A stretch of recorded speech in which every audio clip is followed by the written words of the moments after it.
Well, look, I have disdain for people who are in debt and who their kids are on drugs and can't read and write. And that's a lot of yuppies, not just poor people, who worship the Super Bowl and buy lottery tickets. And but I know a lot of good people. That's tough to do, Alex.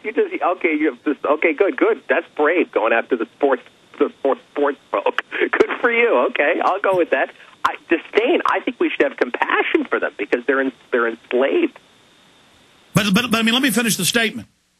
But just because people are like children, the media, the culture has been geared for that. And I see the CPS, I see the government, I see the secret Homeland Security reports where their main enemy is the hardworking rural and local business person and the producers. And so I do see red-blooded middle America who are keeping this country afloat being fed on by the elites and by the slob general public. Now, that's a different view, I think, than your overall view, though, because when I said there are a lot of really hardworking, good people out there, you just said, oh, come on, you're pandering. I mean, what are you getting at? No, you hear, well, no, because when you start talking about America, I do a lot of interviews, and when I start talking like that, then what the host will usually do is start defending his audience, which is the general public, and do that one. Look, you do have people out there that are producers. You do have people that are hardworking, okay? I mean, I'm on vacation right now, but I'm doing this interview. I mean, I'm looking at the ocean. I could be out on the beach right now, but I'm still working. I'm still working with you. Sure. Okay. So there are people out there, not that it's me, but there are people out there that are hardworking.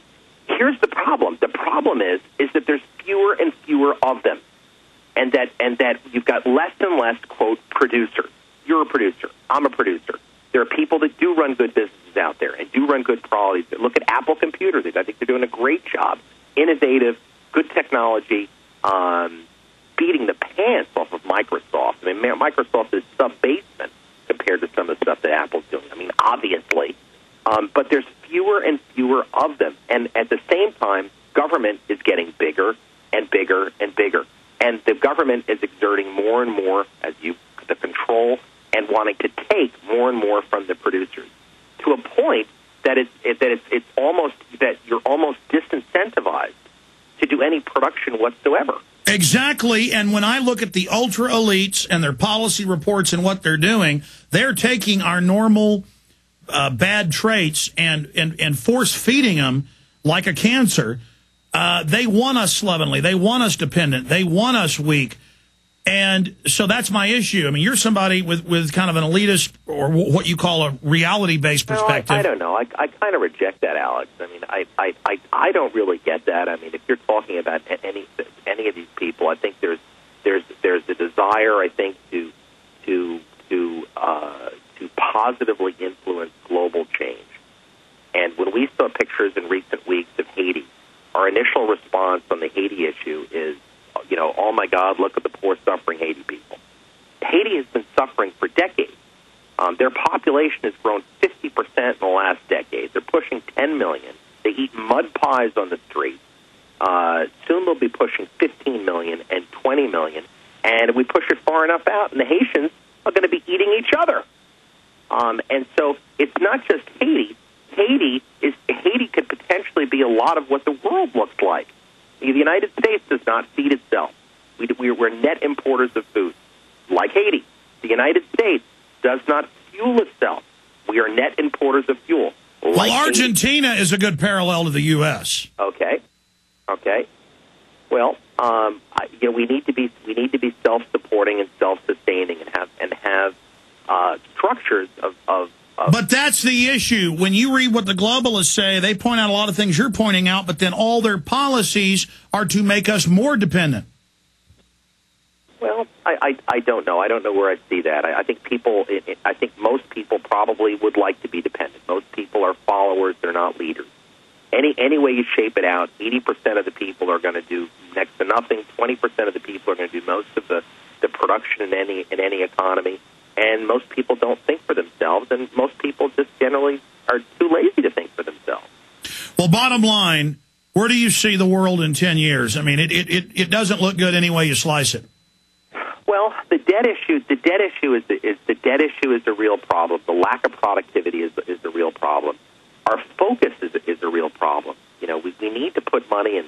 We need to overhaul the educational system. I mean, radically, like right away. This is something Obama needs to be doing. We need to slow down, reverse the growth of government, not only in the United States, but also in the Western nations. Well, that's not happening. Instead, they're going the opposite direction. We're definitely so where are we going then with these guys piloting things? Well, I mean, you're saying they're piloting things. I think it's also the general population, really. We're going to need probably some type of a collapse, I would say, to bring about global change. Because people don't really, we need an evolution of people's minds. We need people's minds to evolve and to change what their priorities are. And so the right crisis will bring in the New World Order, Damon?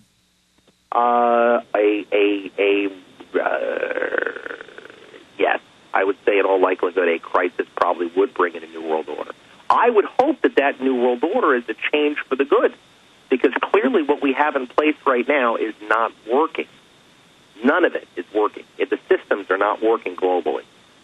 So you may need the disintegration of the present system before you build a new one.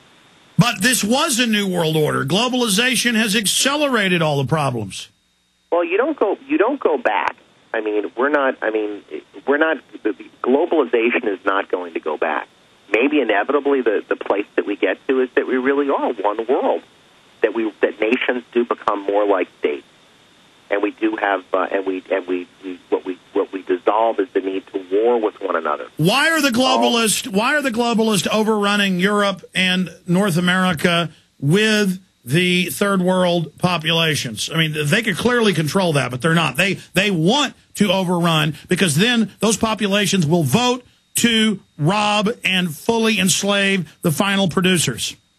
Yeah, I don't know about that. I mean, why is the third world running towards the Western world? They do it because of jobs. You know, Mexico comes to the United States so that they can export money back to to Mexico and to Colombia and whatever else. The people migrate from the Chinese hinterland to Shanghai so that they can send money back to their agrarian. But if the third world's so absolutely horrible, I don't believe that's orchestrated by any conspiring world power. Hell, the illegal aliens are above the law where I live. They don't even have to have driver's license. They can drunk drive. I mean, the system gives them a red carpet.